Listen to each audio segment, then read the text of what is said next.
Hey there. Could I possibly get transferred to somebody above the Internal Affairs Department? I have to report them. It's kind of a weird situation, but I don't know if the Chief of Police is next in line or deputy, but it's getting pretty serious here. I'll just get you to their admin line. Hang on 1 second, okay? Sure, thanks. The Chief's office. Thanks.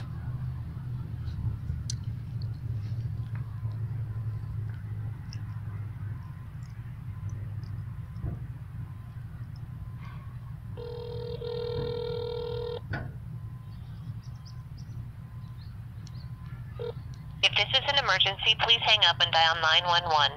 You have reached the office of Boulder Police Chief Greg Testa and desk of Lori Ogden, assistant to the chief.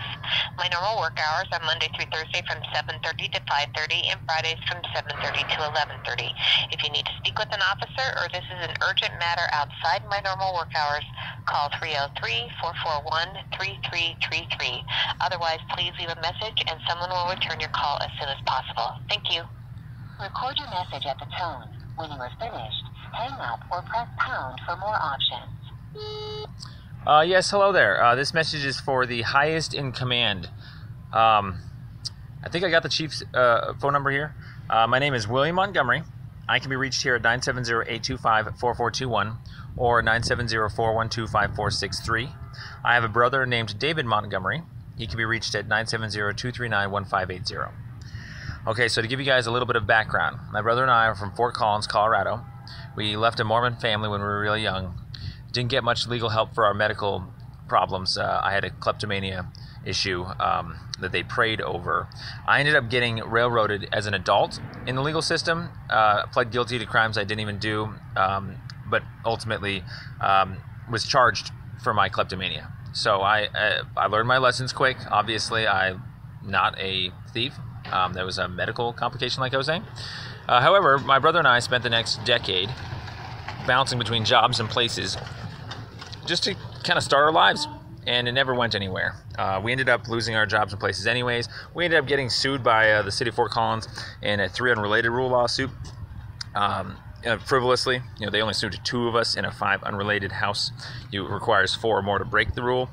But anyways, that sent us spiraling downwards into homelessness, where for the last 2 years we have done nothing but collect homeless discrimination, poverty, lynch tickets. I'm not kidding. We just spent the last 2 years collecting these. We have over 50 cops now. We have 10 jurisdictions. We have 17 open and shut, 42 USC cases. And the reason why we're telling you this is because you guys broke the bank. You really topped it off.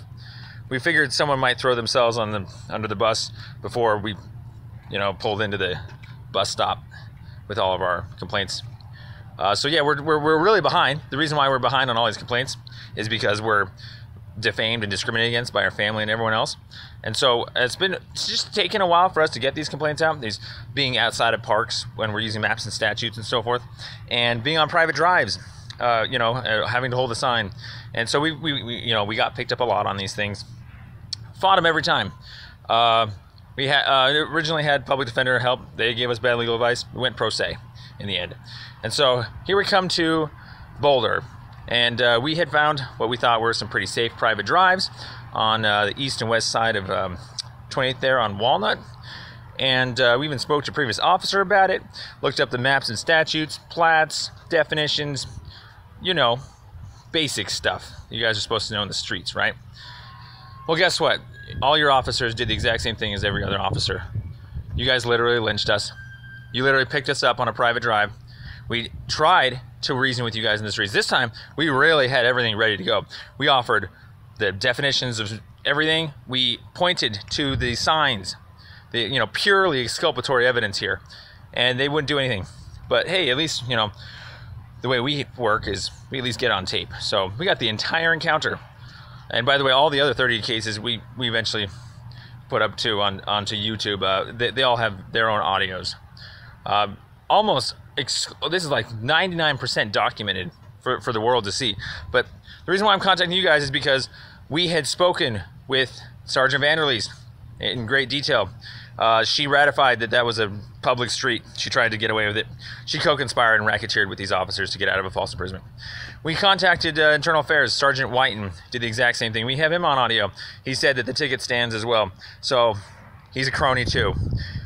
And eventually we got to the city attorney. She actually threw herself under the bus until a different city attorney came along and finally dismissed it in front of us. Because there weren't any elements, guys. You thought there was some sort of panhandling statute out there. It doesn't exist. People are allowed to hold signs. And because there weren't actually any actual statutes there, and it was just me in the end, it's a lynch. It's a homeless hate crime. We've been following this for 2 years. We're dead serious. So if you guys want to do yourselves a favor, please type in the words "false arrested by Boulder police for holding a sign on a private drive." I have the entire investigation from beginning to end. I have more video footage and audio footage than you guys do. You had like some body cam footage maybe or something like that. We never got around to getting our discovery. You are approaching the maximum length for a recording. Finish your recording after the tone. Anyways, what we're letting you know is that you are literally being sued at 42 USC court. Unless you want to sit down and talk to us and negotiate, we are literally bankrupting you on this. We don't care about the money. We're taking it all because you guys can't manage it yourselves. Reach the maximum length for a recording. To send this message, press pound or hang up. To play it, 3.